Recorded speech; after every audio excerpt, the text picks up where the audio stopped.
Assalamualaikum, what's up guys, how are you?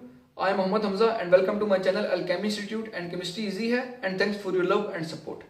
जिस तरह के चैनल के नाम से आपको पता चल रहा है केमिस्ट्री इजी है, तो यस केमिस्ट्री इजी है। कॉन्सेप्ट्स डिलीवर करना मेरा काम है, कॉन्सेप्ट्स पिक करना आपका काम है। और मैं आपको बताना चाहता हूँ कि ये नॉलेज यहाँ तक रुकना नहीं चाहिए। जो भी आपका फ्रेंड, आपका फैमिली मेंबर केमिस्ट्री स्टडी कर रहा है ना, ये नॉलेज, ये वीडियोस उस तक शेयर होनी चाहिए।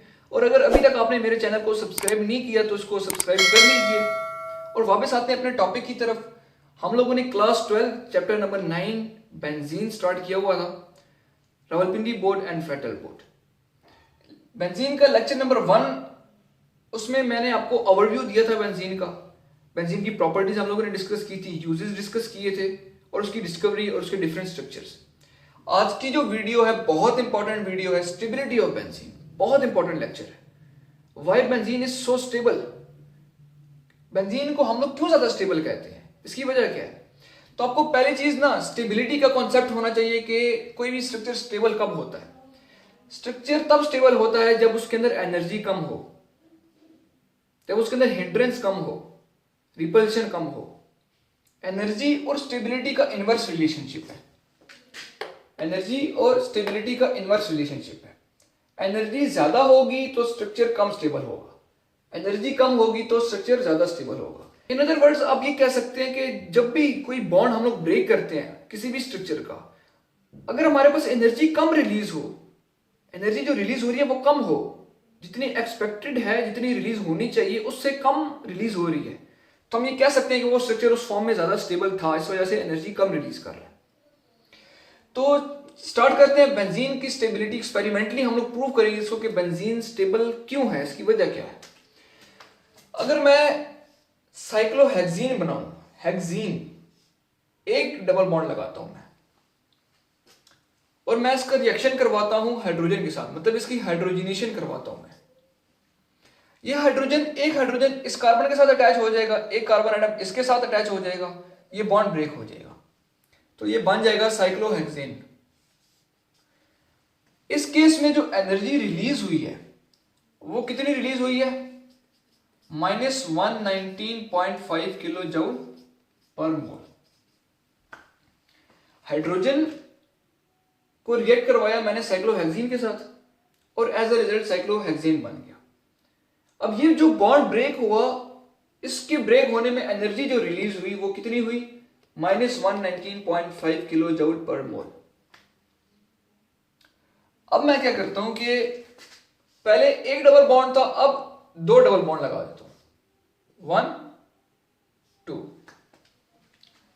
फिर इसको मैं रिएक्ट करवाता हूं हाइड्रोजन के साथ, मतलब इसकी हाइड्रोजनेशन करवाता हूं और ये फिर साइक्लोहेक्सेन में कन्वर्ट हो जाएगा। अब एनर्जी आपके ख्याल में कितनी रिलीज होनी चाहिए? एनर्जी कितनी रिलीज होनी चाहिए? पहले एक बॉन्ड था तो इतनी रिलीज हुई, अब 2 बॉन्ड है तो इसके डबल अमाउंट में नहीं रिलीज होनी चाहिए। ऑब्वियसली बात है, इसके डबल अमाउंट में एनर्जी रिलीज होनी चाहिए। कितनी होनी चाहिए? एक्सपेक्टेड जो है कितनी होनी चाहिए? 119.5 मल्टीप्लाई बाय 2 -239 किलो जूल पर मोल। ये एक्सपेक्टेड है, इतनी रिलीज होनी चाहिए। लेकिन एक्सपेरिमेंटली जो ऑब्जर्व किया गया, एक्सपेरिमेंटली जो इसकी एनर्जी कैलकुलेट की गई, वो कितनी कैलकुलेट की गई?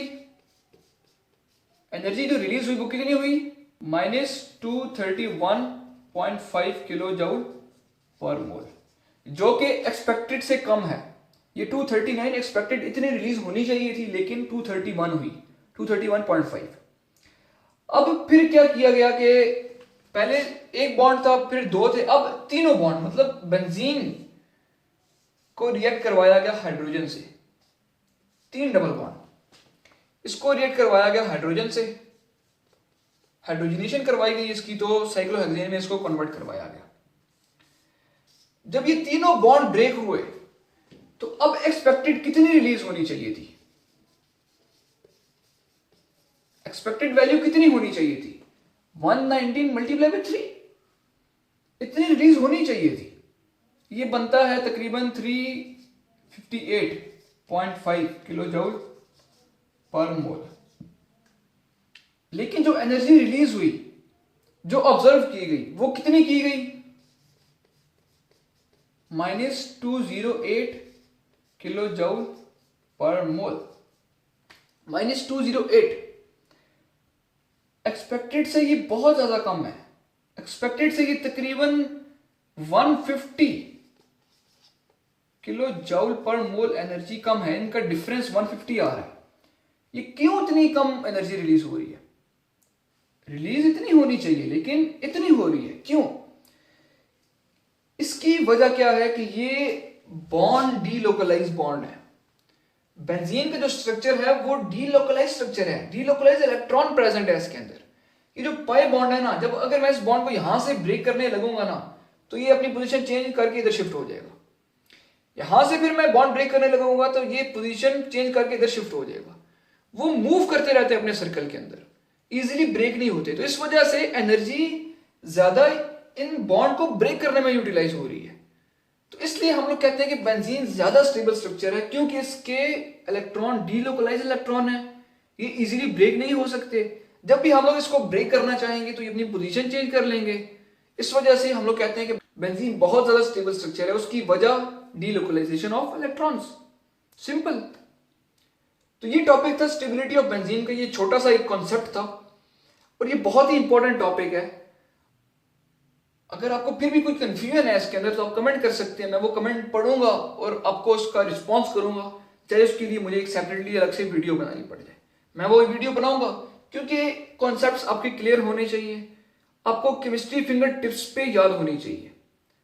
याद नहीं, खैर केमिस्ट्री के कॉन्सेप्ट आपको फिंगर टिप्स पे आने चाहिए। ये बेसिक कॉन्सेप्ट्स हैं। तो आज का लेक्चर इतना ही था। मिलते हैं किसी नेक्स्ट वीडियो में इंशाल्लाह। अपना ख्याल रखिएगा और अपनी दुआ में याद रखिएगा। See you soon. Sign off. अल्लाह हाफिज।